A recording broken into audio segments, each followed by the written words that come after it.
En 148 ans, il y a plus d'une centaine de sœurs qui ont été envoyées à Saint-Paul.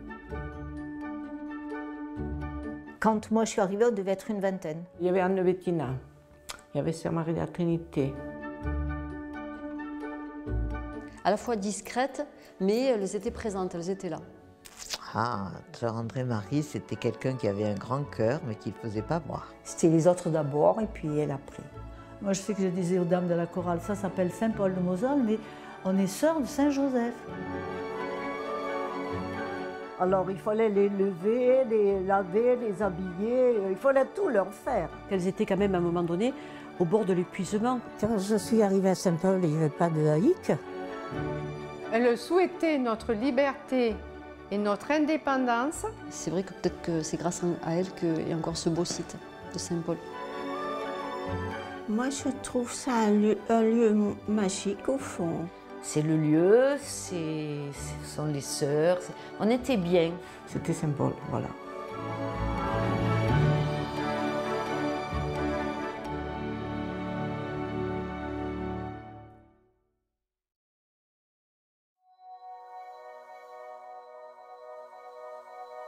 L'histoire des sœurs de Saint-Joseph à Saint-Paul.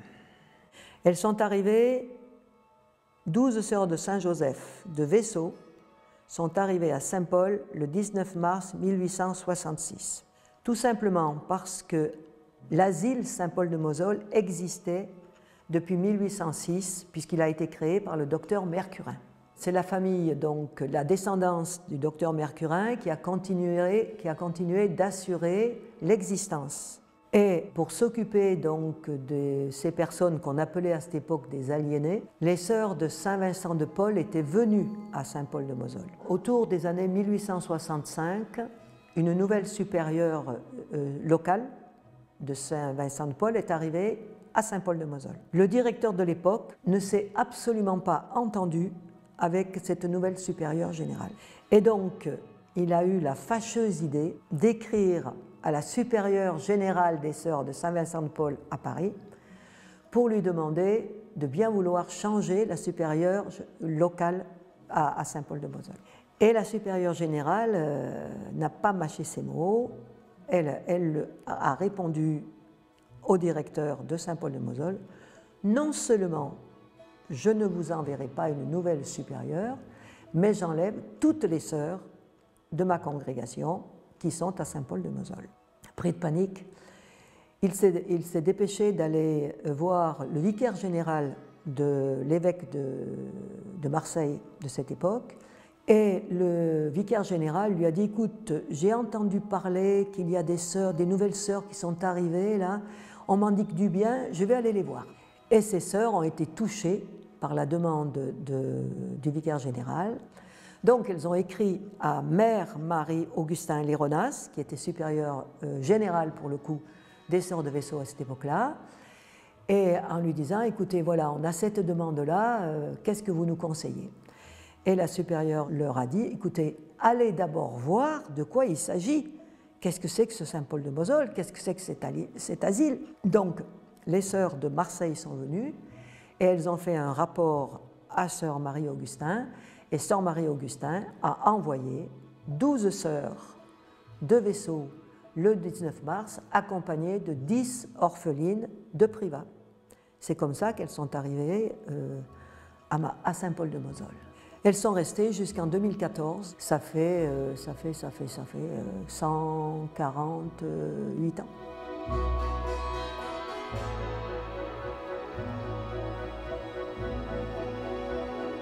Et donc, c'est la sœur Épiphane qui est devenue la première directrice ici en 1892 et elle est restée directrice jusqu'en 1932. Et à sa mort, c'est sœur Marie-Étienne Léronas et elle a été directrice jusqu'en 1962. Donc, c'est elle qui a vu aussi toutes les transformations et qui a fait les transformations à Saint-Paul de Moselle. Et en 1962, elle est morte pratiquement subitement. Et en 1962, c'est sœur Joseph Ernest qui est arrivée ici, infirmière, et qui est restée directrice jusqu'en 1982. Et en 1982, la direction est passée à un laïc, M. Mison.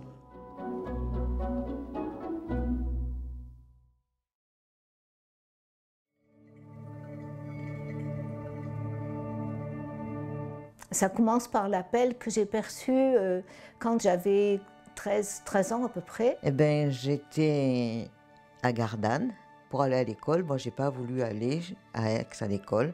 Donc, les sœurs de Gardanne m'ont dit, à Château-Renard, il y a des sœurs de Saint-Joseph qui ont pensionnat. Donc, je suis allée à Château-Renard jusqu'à la 3e. Voilà, c'est comme ça que j'ai connu les sœurs de Saint-Joseph et que ça m'a parlé. Et ce jour-là, je ne voyais pas d'autre. J'ai senti pour moi une réponse, c'est-à-dire de me donner à Dieu aussi entièrement ce jour-là. Eh bien, parce que j'ai senti que c'était mon appel à la vie religieuse. Je n'avais pas envie de me marier comme avaient fait mes autres sœurs. Moi, je suis allée à l'école où il y avait des sœurs. Puis, j'avais un frère qui était parti au séminaire. Mais j'avoue que j'ai eu beaucoup de peine parce que mon père n'y tenait pas. Parce que je rentre au couvent. Voilà, je ne peux pas en parler sans pleurer. J'avais 15 ans et lui avait 17 ans. Et ben dans mon village, il y avait l'école, c'était les sœurs. Et c'est comme ça que j'ai eu le désir de faire un peu une sœur qui était très présente avec les gens du village. J'ai voulu faire un peu comme elle au départ, voilà. À 6 ans, j'étais donc en cours préparatoire et j'ai fait une tuberculose. Et la sœur qui nous apprenait à lire et à écrire s'appelait Sœur Germaine. Et vraiment, j'ai été touchée par sa bonté, voire sa tendresse. Et en fait, un jour, j'ai dit à maman, je veux être comme Sœur Germaine. J'avais 6 ans. Quand j'étais ado, voilà, j'avais eu le désir d'être sœur. C'est compliqué à répondre parce que c'est un chemin intérieur en fait. Pendant très longtemps, j'ai cherché ma voie et voilà, il me semblait que c'était plutôt le mariage, mais en fait, j'ai fait des rencontres, mais il y avait toujours quelque chose qui n'allait pas. Et puis, je suis allée à l'école jusqu'au certificat d'études et ensuite, je suis allée dans le centre ménager qui était proche de Villefort, là. Voilà, donc j'ai rencontré 3 congrégations dont les Sœurs de Saint-Joseph et c'est là où j'ai senti que ça répondait à ce que j'attendais. J'étais quand même jeune, bon, je ne savais pas trop, j'ai hésité, puis bon aussi, j'ai dit c'est bien là qu'il faut que j'aille, je crois, donc j'ai foncé. Alors, j'avais 12 ans, je crois, quand j'ai eu j'étais dans une école privée, et voilà, donc j'étais à Grand-Rieu, j'avais des religieuses. Quand j'avais 12 ans, les enfants faisaient leur profession de foi. Et quand l'évêque a signé mon front, il y avait tout à coup une présence derrière moi. J'en ai parlé à ma maman qui était très heureuse parce qu'elle a dit qu'elle aussi elle aurait aimé être religieuse. Alors, tandis que mon papa, et bien, lui, il n'était pas du même avis. Et moi, j'en revenais pas ce qui m'était arrivé.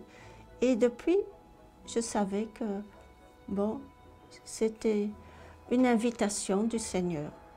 Et j'ai toujours gardé cette image au fait que c'était ça, ma vie. Voilà. Après, ça a fait son chemin et je suis rentrée au postulat et puis au noviciat. Et voilà.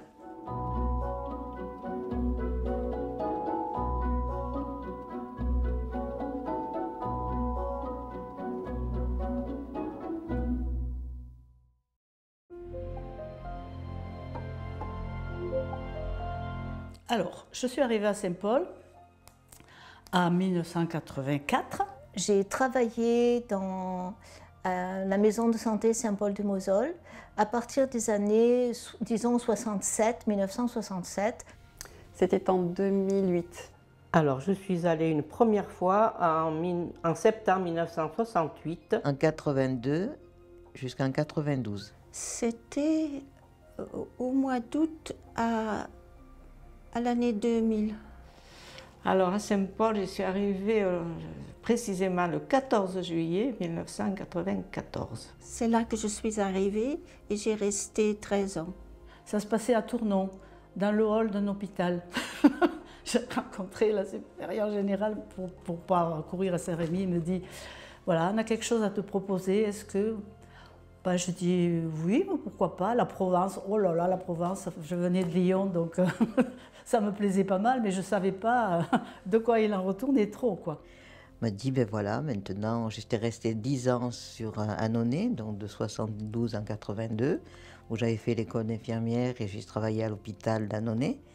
Et puis un jour, ben, la supérieure générale me dit, ben voilà, on proposerait bien une mutation. Et moi, dans ma tête, c'était, je vais partir en Afrique, je vais partir en Afrique.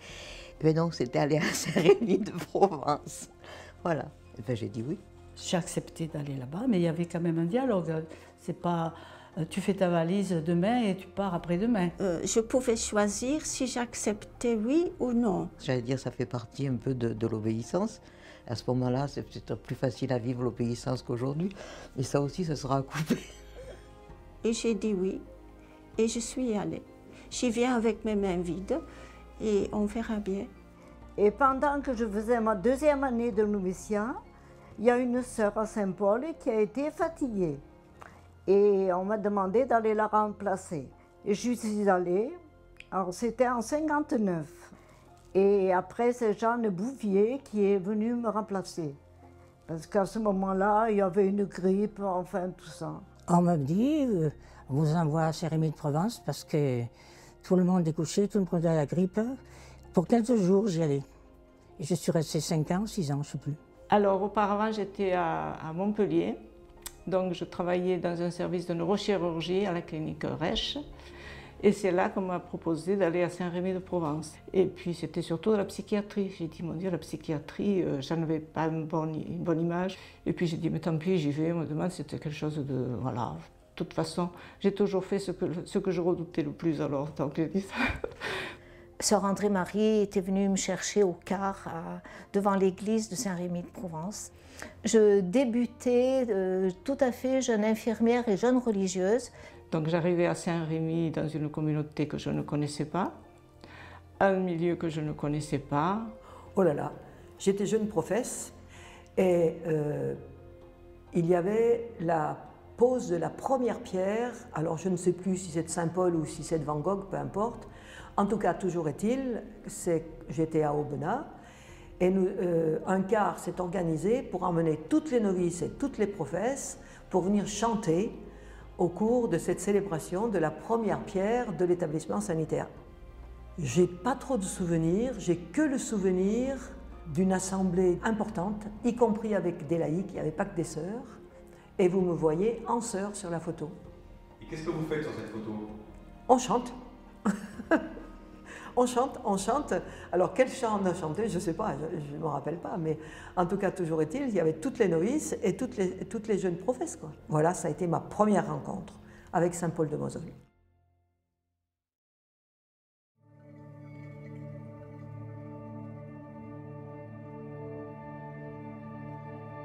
Pour moi, Saint-Paul est vraiment un lieu magique. Dans son environnement d'abord, avec les Alpilles, les oliviers, tout ce qui fait la Provence.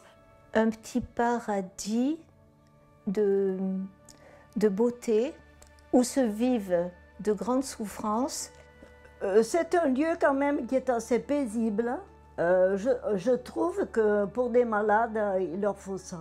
Il y avait beaucoup de joie aussi beaucoup de peine, beaucoup de chagrin. Tout était là ensemble.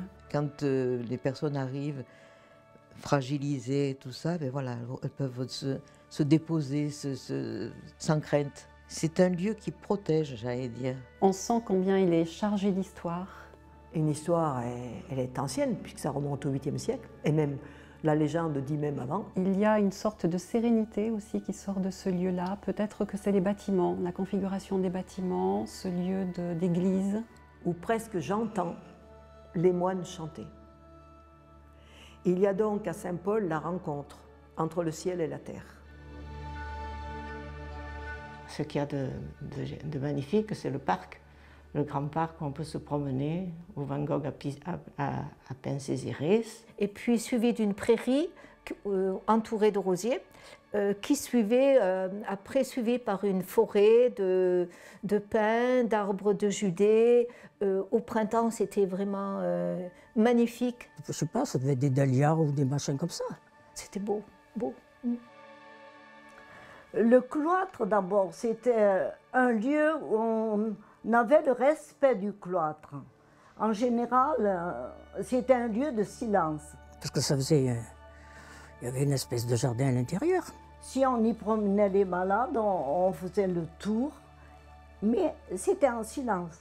Voilà. Oui, c'est un lieu très apaisant. Moi, je trouve ça un lieu magique au fond, parce que je ne crois pas que je peux trouver encore ailleurs un endroit pareil, même que je ne connais pas les autres endroits, mais pour moi, c'était quelque chose d'exceptionnel.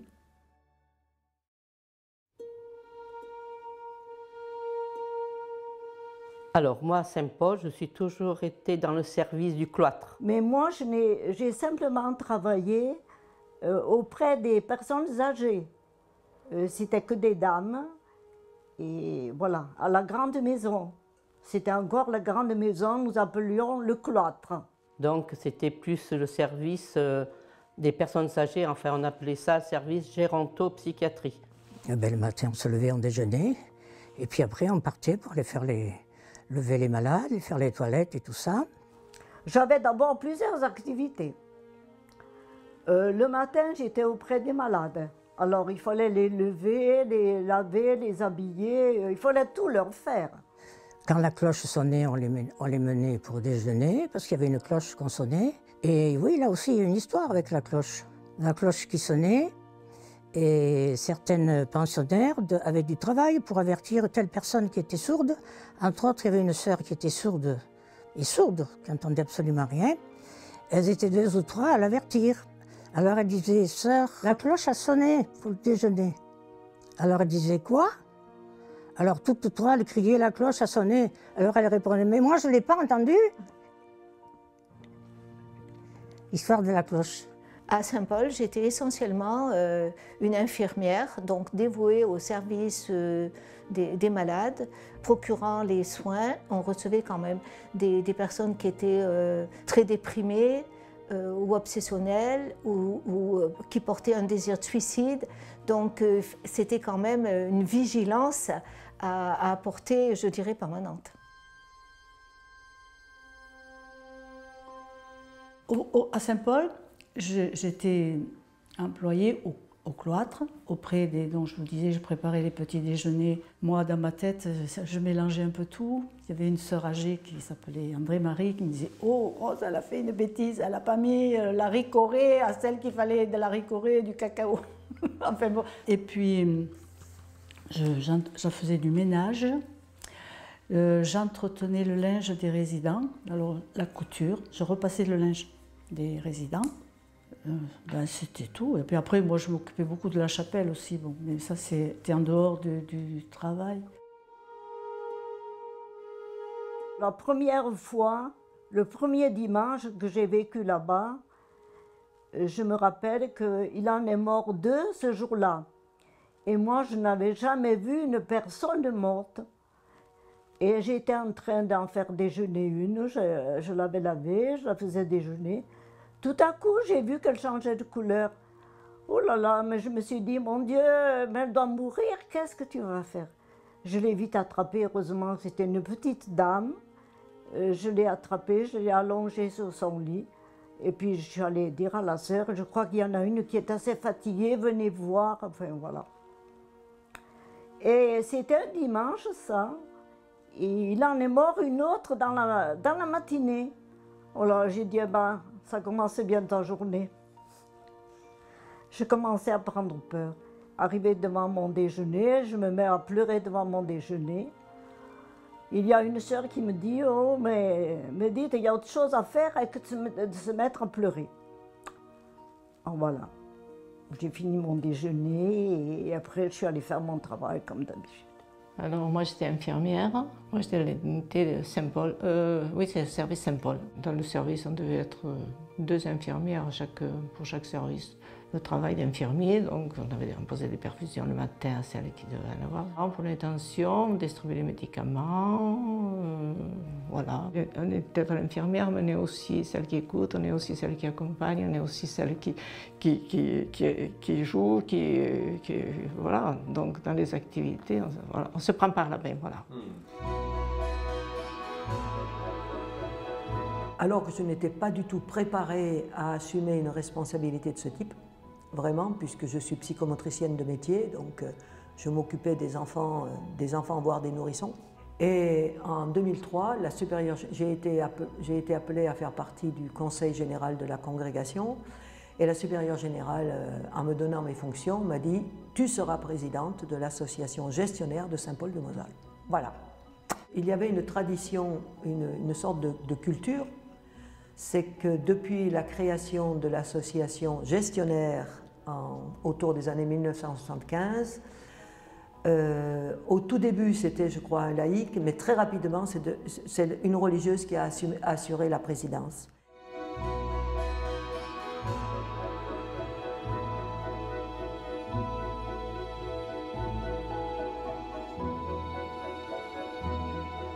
Et par contre, c'est vrai que, je crois que quelqu'un déjà vous l'a dit, mais les sœurs couchaient à chaque niveau.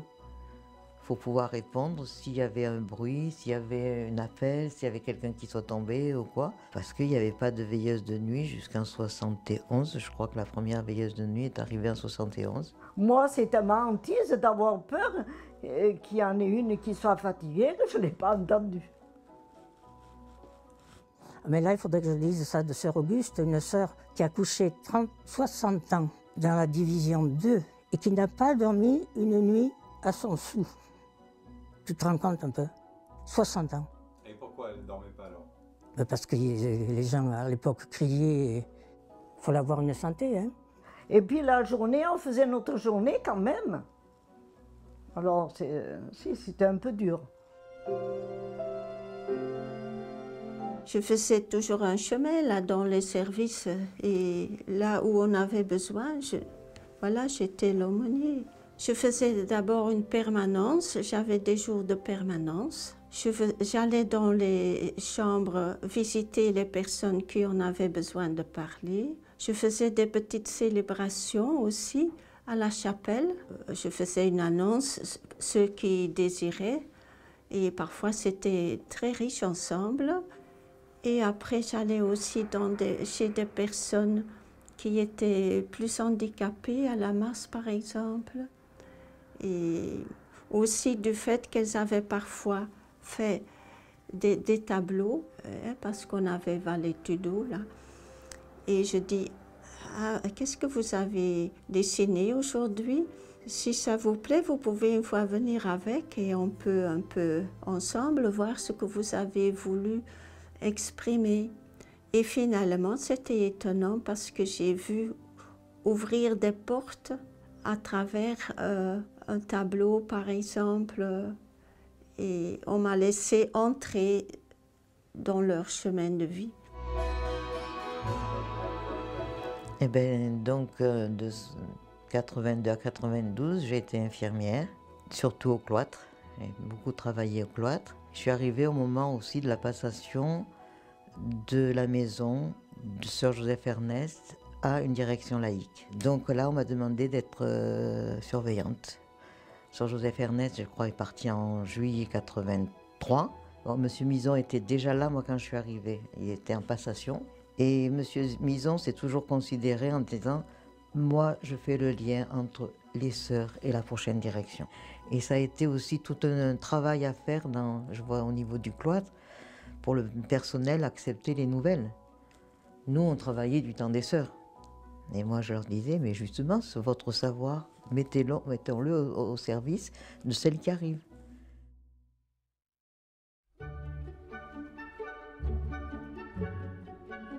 Est-ce que vous avez connu un peu les premiers laïcs? Ben, on avait eu d'abord une dame qui venait faire le ménage, qui s'appelait Marquette.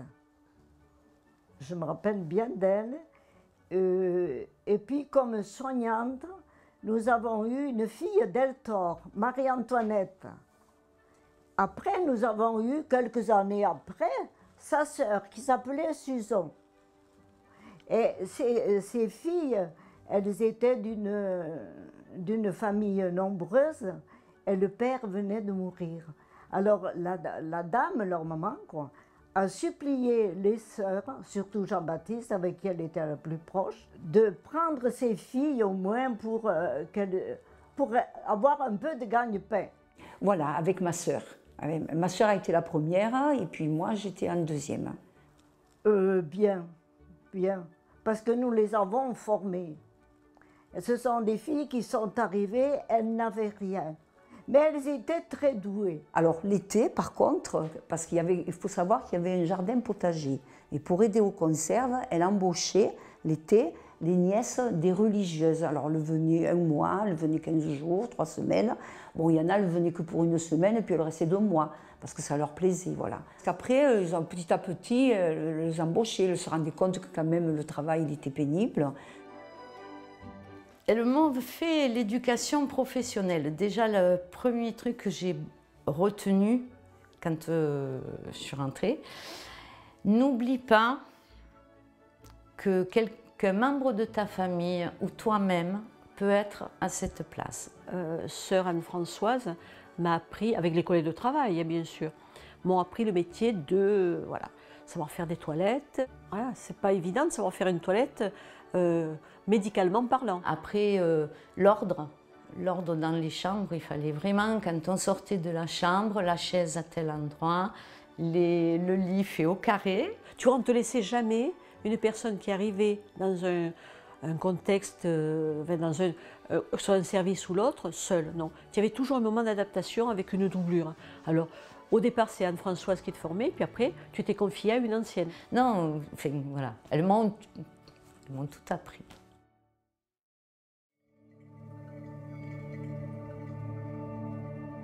Je pense que la relation a été importante à cette période-là, pendant ces années-là au début, en tout cas, quand elles étaient présentes au quotidien avec nous.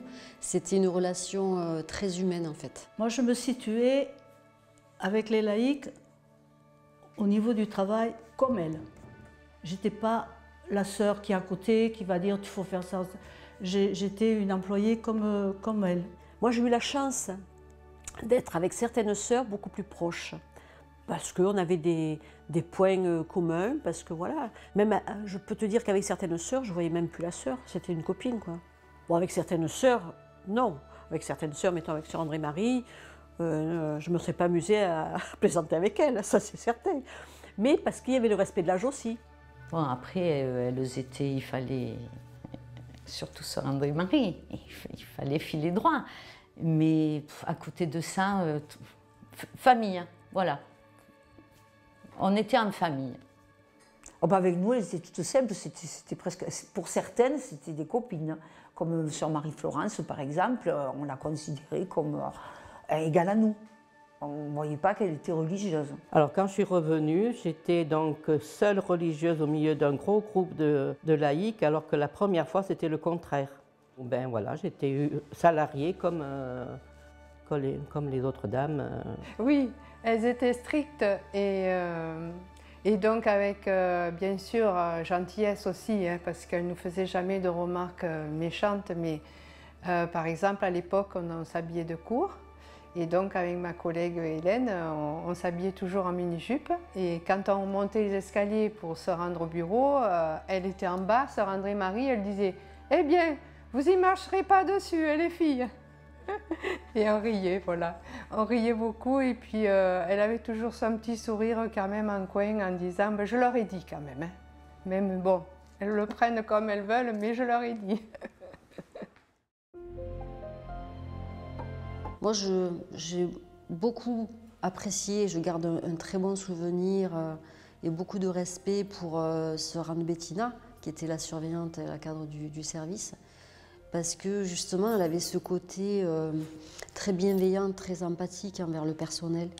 Et je pense qu'en tant que cadre, on peut en tirer vraiment une leçon Après, c'est vrai que moi, étant surveillante par exemple, il y avait le souci de, quand on faisait le planning du mois, savoir ce qu'elle souhaitait, si elle a des jours de congé, des choses comme ça, essayer de planifier pour qu'elle soit le mieux entre leur travail et leur vie de famille. Quand on a demandé un 3/4 temps, moi je sais que j'ai été la première à demander un 3/4 temps.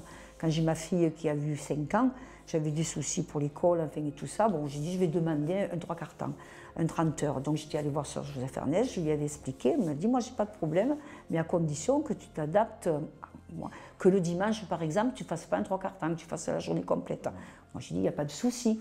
Donc on s'était arrangé, je travaillais tous les matins et le dimanche je faisais la journée complète. On pouvait aller les voir si on avait un problème voilà, familial, une garde d'enfant, un enfant malade. C'est vrai qu'on n'avait pas les droits en fait officiels du Code du travail d'aujourd'hui, mais on allait toujours s'expliquer et voilà, elle nous laissait partir avant parce qu'il fallait récupérer un enfant. Ou... En plus, on n'était quand même que des femmes, donc avec toutes plus ou moins les mêmes problèmes. Et c'est vrai qu'elles écoutaient bien, elles écoutaient et voilà. Et c'était bienveillante. Alors même il y avait des personnes de laïques qui n'étaient pas croyantes du tout. D'abord, elles n'ont jamais cherché à nous faire aller à l'église ou elles ne nous parlaient même pas de religion ni rien. Non, non, non, non. Elles parlaient travail, les malades, le respect de la malade, ça oui. Non, non, elles n'étaient pas là pour nous radicaliser, non. Non, non, non, non. Elles étaient très respectueuses de ça, en fait, ouais. Ouais. Mais moi, une chose qui m'a surprise, c'est j'avais des collègues de travail qui n'étaient absolument pas dans le catholicisme. Tu vois, elles étaient plutôt dans tout ce qui est pure gauche. Donc Camillo et Pépone, ils s'entendaient bien pourtant. De les voir en complicité avec la communauté des sœurs, moi je trouve que c'était beau, quoi. C'était bien. Moi je n'ai pas eu une éducation catholique. Et c'est vrai que les sœurs, quand j'en entendais parler, c'était moyen, quoi. Et ouais, enfin, toutes les sœurs que j'ai côtoyées, mais toutes, hein, ben, je ne reconnaissais pas ce que j'avais entendu dire. Mais Régine a eu un respect là-dessus, vraiment étonnant, c'est bien. Et ça ne nous empêchait pas de parler religion, on s'expliquait un peu, enfin on s'expliquait, je demandais, c'est pas pour ça que je me suis convertie, mais je me suis intéressée. Et puis elle me respectait, et je l'ai respectée, et je crois que c'est l'essentiel. Et d'ailleurs un jour, sœur Raymonde m'a dit, toi tu aurais fait une bonne religieuse. Alors, comme quoi, tu vois, peut-être qu'il y avait des similitudes.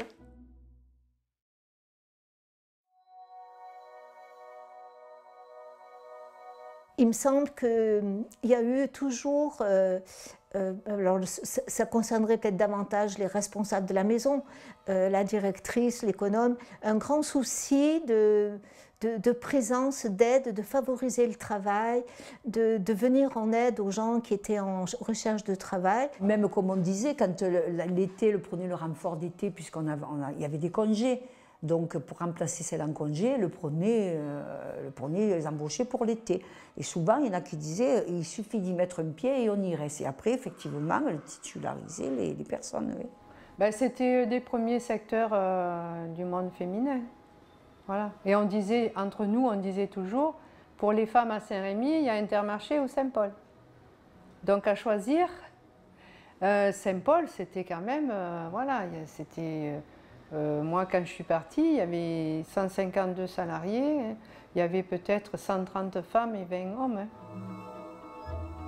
Ben, en fait, elles nous rencontraient une fois par an, ou voilà, elles nous rencontraient. Elles ont en fait inventé les entretiens pro. Et là, elles nous disaient alors souvent c'était, alors la petite, qu'est-ce que tu veux faire plus tard Mais de même que les parents apprennent à leurs enfants à grandir et à devenir des hommes et des femmes, il était nécessaire que les sœurs de Saint-Joseph, qui ne sont pas éternelles, et la preuve aujourd'hui nous le dit bien, de passer la main, apprendre à passer la main. Et passer la main, c'est proposer à l'autre de grandir. Et elles avaient toujours cette question à se dire, vous n'allez pas rester agent de service, il faut Il faut avoir le diplôme, il faut se former. Je sais que sœur Joseph Ernest, Suzon et sa sœur Marie-Antoinette, elle est née. Et Suzon, elle les a vraiment invités à faire les études d'aide-soignante. Voilà. Est-ce que tu es d'accord? Voilà, cette année-là, on était 4 ou 5 à être partis en formation. Bon, moi je suis rentrée en 78 et en 82, sœur Joseph Ernest m'a demandé de faire ma formation d'aide-soignante. Elle savait, je pense aussi, qu'il fallait à un moment donné se professionnaliser, quoi. Et celle qu'elle voyait capable d'être infirmière, elle les envoyait à l'école d'infirmière. Et ça, c'est royal. Hein. Quand tu arrives là-dedans, que tu ne sais, comme moi, je ne savais rien faire, dans le milieu médical, et qu'elle te pousse à faire ça, c'est quand même un temps en avant de leur temps à elle. Hein. C'est vrai parce que ça nous a aidés à nous émanciper. C'était inimaginable, on revenait plus fort quoi, d'une formation. Ah oui, forcément. Ouais. On revenait plus fort et puis en tant que femme, on s'émancipait, on sortait de la famille, on laissait les enfants, on laissait le mari. Ça ne se voyait pas à l'époque, ça, de laisser une semaine la famille pour aller en formation à Paris. Ça ne se voyait pas. Elles ont été des laboureuses, si on peut garder ce terme rural, elles ont été des laboureuses qui ont semé, qui ont creusé les sillons, qui ont semé et qui ont laissé pousser. Elles étaient des pionnières.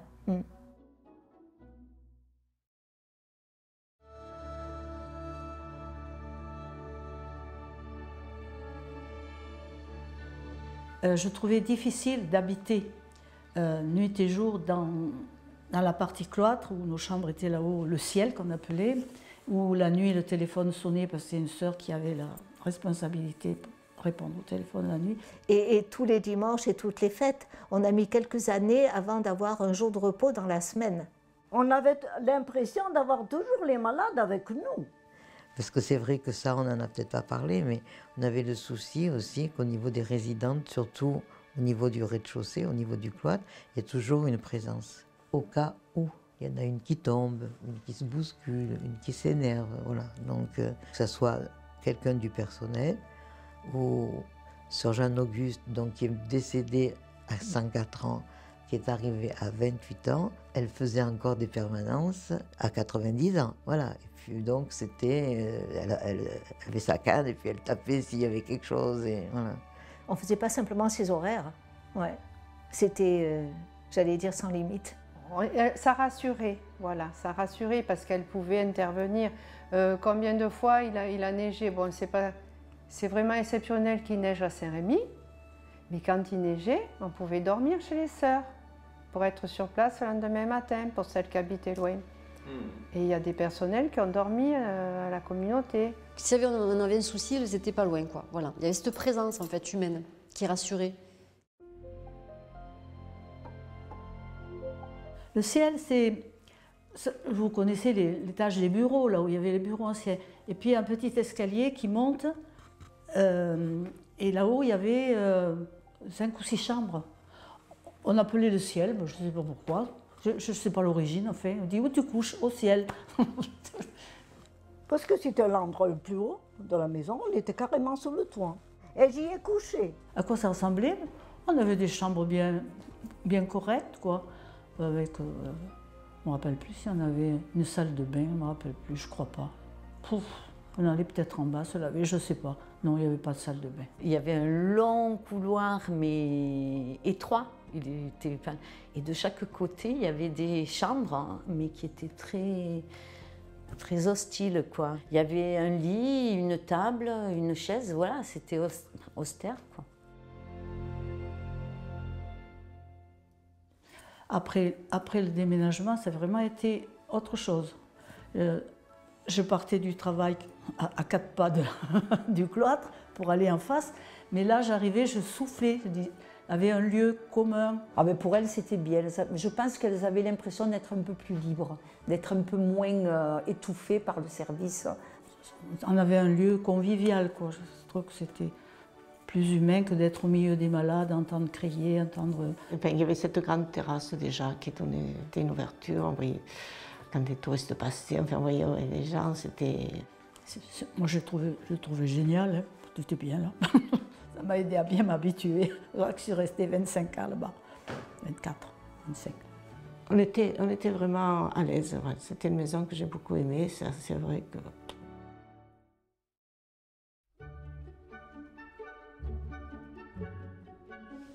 Alors...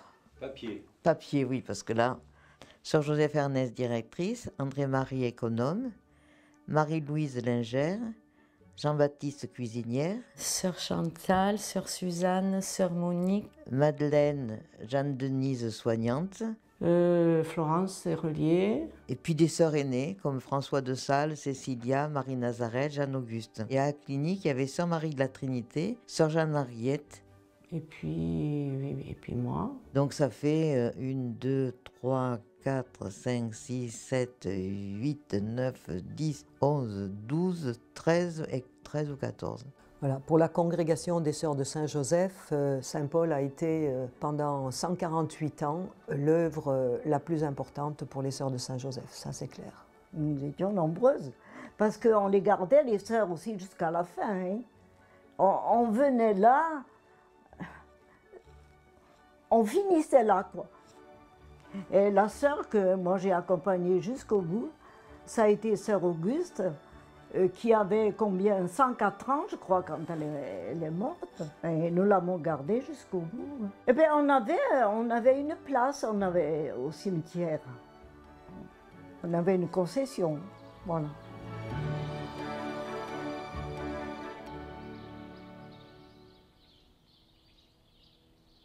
Le fait d'être à différentes générations, je l'appréhendais d'emblée comme plutôt une richesse. Alors après, c'est vrai qu'il y a des habitudes. Oh ben, il y avait des jours, hein. J'allais dire, c'est une vie normale, qu'on partage, qui est commune avec tout être humain, qu'ils vivent en couple ou qu'ils vivent seuls. Hein. Il y a des hauts et des bas. Parfois, c'était pas toujours facile non plus. Ça pouvait arriver. Hein, qu'on avait eu des difficultés par-ci, par-là, mais... Nous étions quand même des femmes. Alors, il y avait des fois un peu d'accrochage. Comme dans les familles, au fond, vous voyez. Moi, je sais que je garde un souvenir. Un jour, je ne m'étais pas marquée pour le repas, parce qu'il paraît qu'elles avaient l'habitude de s'inscrire, mais moi, je ne savais pas qu'il fallait s'inscrire pour le repas de midi. Et comme on m'avait dit, si tu ne mangeras pas, si tu ne veux pas t'inscrire, voilà, on m'a dit sur un ton qui ne m'avait pas trop plu. J'ai dit, puis une fois j'avais fait une réflexion, on m'a dit, mais va te cacher dans ta lozère. Ouais, bon, d'accord. Mais c'est plus une occasion d'échange, de dialogue, que véritablement, voilà. Bon, après, c'est des choses qui se sont adossées. Enfin, voilà, au départ, on ne se connaissait pas parce que c'était... Moi, je ne connaissais aucune sœur de... Voilà, moi, j'étais un peu l'étrangère qui arrivait là, et puis j'étais d'une autre congrégation parce qu'elles étaient toutes de la même congrégation, là. C'était Saint-Joseph de Venat, c'était à ce moment-là. On sentait que les personnes étaient contentes d'être là et de vivre un temps de partage. Après, oui, voilà, on faisait les fêtes surtout quand elles ont été installées à la Maison Leroy. Une fois par an, on avait un repas qu'on faisait à la communauté. Et ça se passait donc dans la salle à manger des sœurs. Ça se faisait chez nous parce que la salle à manger était assez grande. J'étais souvent en novembre puisque je ramenais des fois des choses de l'Ardèche. Alors il y avait Sœur Marie-Florence, quand elle allait dans l'Ardèche, elle descendait la Rosette. Puis on faisait la crique, puis c'était spécial à l'Ardèche. Donc c'est machin pomme de terre en genre d'omelette, quoi. Et le saucisson ou la jambonnette, les châtaignes et... Les petites liqueurs, donc la verveine. Et un peu de vin. Ben oui, c'est possible, oui. Donc il y avait les cuisines, il y avait les jardiniers, il y avait les lingères, il y avait les veilleuses de nuit, il y avait... Et après, voilà, on passait la soirée, on rigolait, on faisait des jeux, on jouait à la belote. Enfin, génial, génial. Avec cette invitation à avoir toujours la porte ouverte à celui qui passe. Oui, très fraternel et un moment de partage ensemble. Et elles ont l'esprit très festif, les sœurs, très très festif, ouais. Tout était occasion de faire la fête. Oh, c'était la joie. Oh là là. C'était Saint-Paul, en fait. C'était plus que la maison des sœurs, c'était la maison de tout le monde, finalement. Non, c'était génial ces soirées.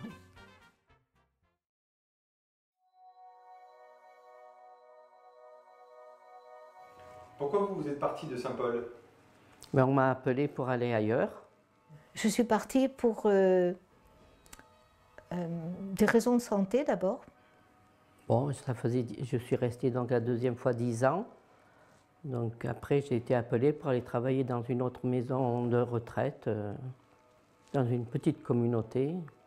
Parce qu'on m'a demandé de partir. Et puis là, on m'a envoyé en Afrique. Donc, mon rêve, je ne pouvais pas dire non. Parce qu'on m'a demandé d'abord d'aller faire une année sabbatique à Sainte-Foy. Ah ben parce qu'on m'a dit de revenir au Bénin. Alors, pourquoi je suis partie de Saint-Paul? Que je suis partie parce que j'étais à la retraite. C'est à cause de mon âge. Alors j'ai pris ma retraite après Saint-Paul. Vous faisiez partie, vous, des dernières? Oui. Parce qu'au fond, j'avais l'âge de ma retraite aussi. On m'a proposé une année sabbatique. Mais finalement, on a fermé et j'ai fermé avec les autres. On est tous partis. Je fais partie des jeunes. Nous sommes moins nombreuses au sein de la congrégation. Donc, c'était devenu compliqué à ce niveau-là aussi. Donc, il a fallu prendre une décision. Je ne sais pas si un jour, il va y avoir d'autres sœurs là-bas. Ce serait un miracle, mais bon, on ne sait pas. Alors, quand Sœur Joseph Ernest est partie, après, et Sœur André-Marie est partie en 94 ou 93. Elle est allée à Saint-Joseph et toutes les années, au mois d'avril, je montais à Aubenas, j'allais voir Sœur André-Marie, Sœur Joseph Ernest. J'avais besoin de les voir. D'autant que Sœur Joseph Ernest, quand la dernière fois que je l'ai vue d'ailleurs, je crois qu'elle avait un cancer aux yeux, enfin, je ne sais pas si c'était. Elle était devenue aveugle et elle avait un poste transistor dans sa chambre d'hôpital. Et elle me dit, Régine, prends ma main, montre-moi les touches. Et rien que le fait de prendre sa main, ça m'a fait quelque chose parce que je me disais, mais ça a été ma directrice quand même. Et pour Sœur André-Marie, elle me disait, voilà, tu vois, maintenant que je suis à la place des personnes que je me suis occupée. Quelque part, ça m'a fait quelque chose. Parce que pour moi, elles étaient importantes de par leur fonction. Bon, après, c'est la vie. Alors, les dernières sœurs, c'était Chantal Laurent, qui est décédée aujourd'hui, Marie-Danielle Matré, qui est aussi décédée, Maria Prinsen, donc belge d'origine et qui est retournée dans une communauté en Belgique, Bénédicte Roux, Josiane qui est actuellement en communauté à Valence. Et vous? Et moi. Elles sont parties en août 2014. Je me rappelle de l'émotion ressentie à l'occasion de ce départ. Ça a été un moment fort, douloureux pour nous tous, que ce soit nous qui restions, à travers les salariés, le conseil d'administration, mais aussi, je crois, pour les sœurs qui partaient. Mais quand on est parti dans la voiture, il y avait des personnes, surtout de la boutique aussi, quelques personnels qui nous ont dit au revoir et qui disaient maintenant l'âme de Saint-Paul est partie.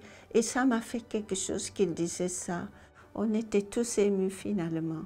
À quelque part, il reposait sur nos épaules, en tout cas je sentais ça, ce poids de toutes les sœurs qui avaient passé là et surtout de tout ce qu'elles avaient vécu avec les personnes présentes et celles qui ne l'étaient plus et qui avaient œuvré à Saint-Paul. Parce qu'avant nous, il y en avait beaucoup de sœurs qui ont œuvré là. On a fait un peu la suite et j'ai espéré, je crois tous, que ça continue quand même, même si c'est autrement. Ceux qui viennent après nous, même si ce n'est pas les sœurs, on verra bien, mais vous voyez qu'il y a quelque chose de ça, de cet esprit qui reste surtout.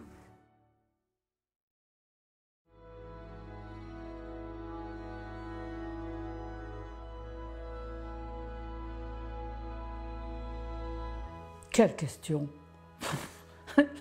l'héritage de nos sœurs aînées qui ont vécu. Peut-être qu'il y a une certaine manière d'être aux autres, souci de la vie, un souci des autres. Oui, c'est communiquer la vie, tiens, ça me parle, ça, dans les constitutions. Communiquer la vie reçue de Dieu, mais la vie reçue de ce que les sœurs ont vécu là-bas et nous ont communiqué. Quelle que soit sa maladie, sa fragilité, sa vulnérabilité. Pas que pour moi, mais pour les laïcs, il reste quelque chose. Quelque chose qui ne s'est pas perdu. C'est pas parce que petit à petit les sœurs sont parties que, ma foi, on va faire ce qu'on veut. C'est l'humanité. Peut-être que les anciennes ont communiqué aussi ce savoir qu'elles ont reçu des sœurs et que l'esprit reste. L'héritage, je vais dire, c'est tout ce qui est là, qui est construit, qui est sur pied encore, et ce lieu qui vit encore, quoi. Je pense que c'est beaucoup grâce à elle. Le respect du résident, voilà. C'est une chose qu'il faut toujours avoir en tête, et c'est l'héritage des sœurs, ça. L'héritage, c'est de poursuivre la mission première de Saint-Paul de Mosole, qui est d'être un lieu d'accueil, d'accompagnement, presque de, si possible, le mot est un peu fort, mais ça fait rien, de résurrection.